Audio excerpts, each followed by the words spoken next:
The reaction to the Year 6 reveal at the Ubisoft Forward event has been very strong, and while some may be describing the community as divided, I think we need to be honest and say that the vast majority of veteran players are not happy. And one of the things that has been particularly poorly received is the seasonal characters. So in this video I'm going to try to capture what the issues are with Seasons 2.0 and hope that maybe, just maybe, someone from Massive will see it and we will get a response. But first we need to set out what we know about Seasons 2.0 and Manhunts 2.0. At its core, Seasons 2.0 appears to be a more flexible and faster way to get from level 1 to level 40 and into the endgame. With the requirement to purchase the Warlords of New York expansion removed, this is also a cheaper way and essentially fast tracks new players to the endgame, providing them with access to paid DLC, paid season passes and apparel purchases. Okay, I admit that is a very cynical view, and clearly a company like Ubisoft would never chase dollars over player satisfaction. No real information was given on how the leveling process would be made more flexible. Hallie Hofstein referred to a new progression system to offer more ways to advance and customize your gameplay experience. But I think we can make some educated guesses. The structure of The Division 2 in terms of missions and open world content, it's not going to change, as even outside of seasons, new players will want to go through the leveling process. We also know that the majority of Massive's Division 2 resources are focused on the Brooklyn DLC, so we can't expect something like a whole new instance leveling world, separate from what we already have. So my guess would be that the flexibility comes from having more choice around what activities you do to level up, rather than just following the story missions once again. But let's be honest here.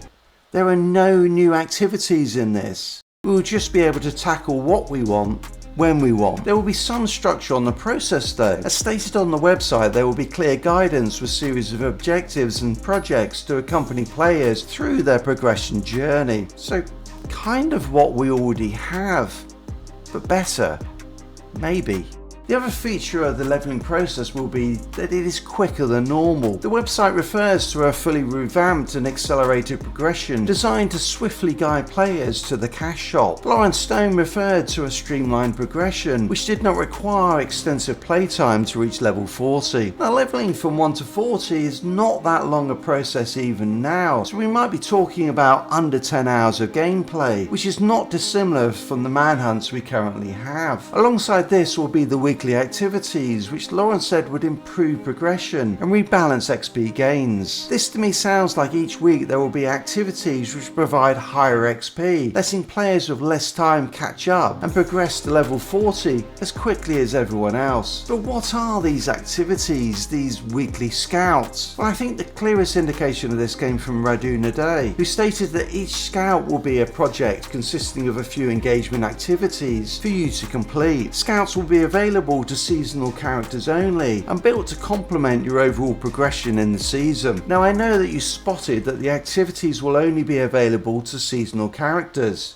More on that later. But did you also notice the use of the word project? At the same time, the map showed small highlighted areas as the character leveled up, which all leads me to conclude that weekly scouts are nothing more than projects to complete certain open world activities, similar to the projects we already have. To be fair though, they might layer in some additional requirements, only use a shotgun, get 10 skill kills and so on, similar to the League activities in current seasons. The final aspect of the seasonal content is what makes it seasonal. As Radu stated, there will be modifiers and mechanics affecting both agents and enemies, getting a unique experience each season. That was all the websites said about this, but I think we can make some informed guesses. With the resources that Massive have focused on this, it seems likely that what we are looking at here is something similar to global events that will encourage the use of certain builds. This leads nicely to the two main concerns that the veteran player base has. The Division 2 was never designed around seasonal characters, and so structurally it doesn't really support it. If you look at games like Diablo 4, which was designed from the ground up for this, a key feature of each season is new enemies, new bosses,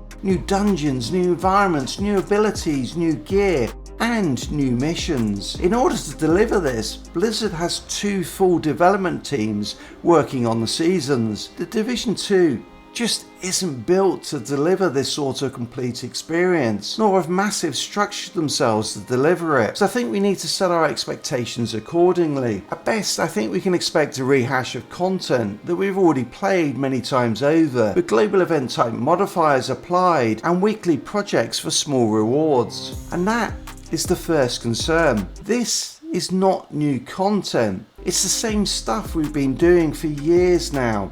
It's not fresh.